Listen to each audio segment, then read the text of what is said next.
live at 5. This is 8 News Now. A lot of questions stirring about what led to Damar Hamlin's collapse as he continues treatment tonight in a Cincinnati hospital. Head cardiologist for the Raiders, Dr. Alfred Danielian, is here live in studio to talk more about what might have happened on the field last night. Doctor, thanks for being here. Thanks for having me. Cardiac arrest, heartbeat restored on the field. Talk briefly, if you would, about the importance of that speedy response. I think that's of utmost importance. The medical staff was phenomenal. They recognized it immediately. They activated the emergency medical services. They started early CPR and early defibrillation.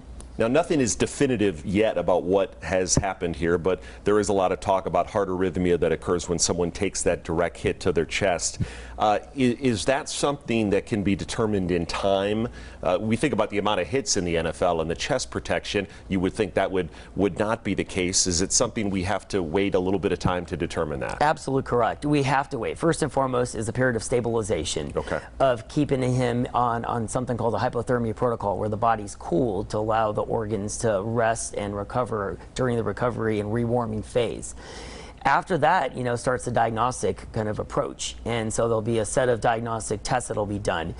This term of commodia cordis that's well established out there in that's put out there constantly. People are talking about this. They want to know about this blunt trauma to the chest that may have led to his cardiac arrest is a real factor, but it's more of a diagnosis of exclusion. It is a diagnosis where we have to really rule out underlying inheritable genetic conditions first and foremost before we can say this was it. And in terms of the concern, the minutes where his heart rhythm before it returned, that lack of blood, there obviously potentially, sadly, could be damage to the brain. Is that what the cooling is essentially for? Exactly. That's what the cooling process is for during that life-threatening arrhythmia that he faced with a lack of blood flow to his brain, his heart, and the rest of his organs. Okay, we're going to get more into possibly if there was a likelihood of a pre-existing condition in this situation. But again, you pointed out the speedy response there. They were on the field administering CPR within 10 seconds. That was exactly what was needed. Okay, doctor, thanks so much for your time.